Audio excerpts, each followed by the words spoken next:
Today is a very difficult day. Please keep this officer, his family, our department, the DEA, and the entire community in your thoughts, prayers, and care. Disbelief and anguish in our community after a veteran police officer is shot while serving a drug warrant. With drugs and cash found at the scene, 4 people in custody, details of this tragic story are slowly coming together. A look at what happened to one of the Dayton Police Department's most respected detectives as Dayton's strength is tested once again.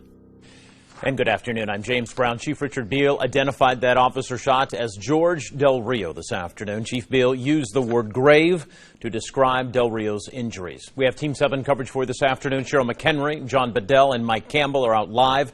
And Cheryl heads up our Team 7 coverage. Cheryl, you were at this afternoon's news conference, and at times the chief and others struggled to hold back their emotions. James, as soon as I walked into council chambers at Dayton City Hall, I knew just from the mood in that room that Officer Del Rio's condition was not good.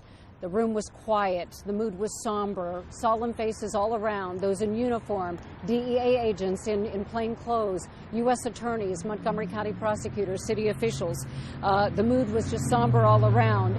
City Manager Shelley Dickstein was the first to speak, and her voice cracked as she began to talk about what a difficult year this has been for the Dayton Police Department. Keep in mind, the shooting of Officer Del Rio last evening came exactly 3 months after the Oregon District shooting. Chief Beal, in talking about a supportive phone call he got this morning from Montgomery County Prosecutor Matt Heck, he needed a moment to compose himself. It's just a difficult day for the Dayton Police Department, for the city, and for our community.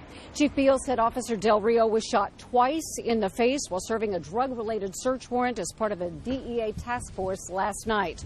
News Center 7's Mike Campbell is there live in the neighborhood along Ruskin Road to walk us through what happened. Mike? Cheryl, George Del Rio came here to Ruskin Road about 6:45 last night as part of that DEA task force.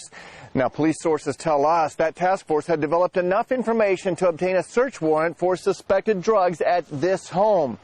But the chief tells us that as they went into the home after clearly identifying themselves as law enforcement officers, they were met with gunfire. Upon descending the basement stairs, agents came under gunfire from a suspect located in the basement.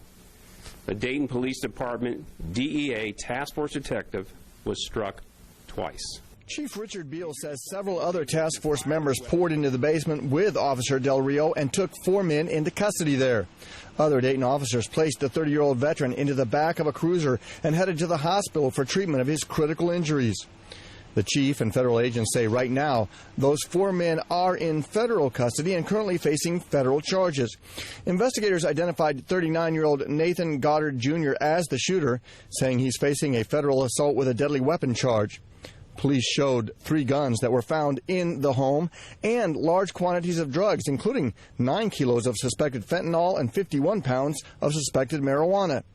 The shooting of an officer that is now on advanced life support is another body blow for a police department that's experienced a lot of stress in 2019. These are not matters that one easily can find a way to understand, much less integrate. So we ask for ongoing support for all.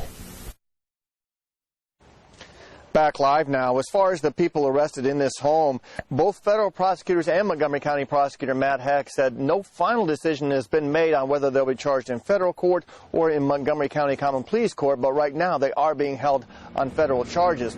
Now stay with us next hour. We're working to find out more about the 4 men's background and what people in this neighborhood heard and saw last night as all of this took place. Until then, reporting live in Dayton, I'm Mike Campbell. Cheryl, let's go back to you.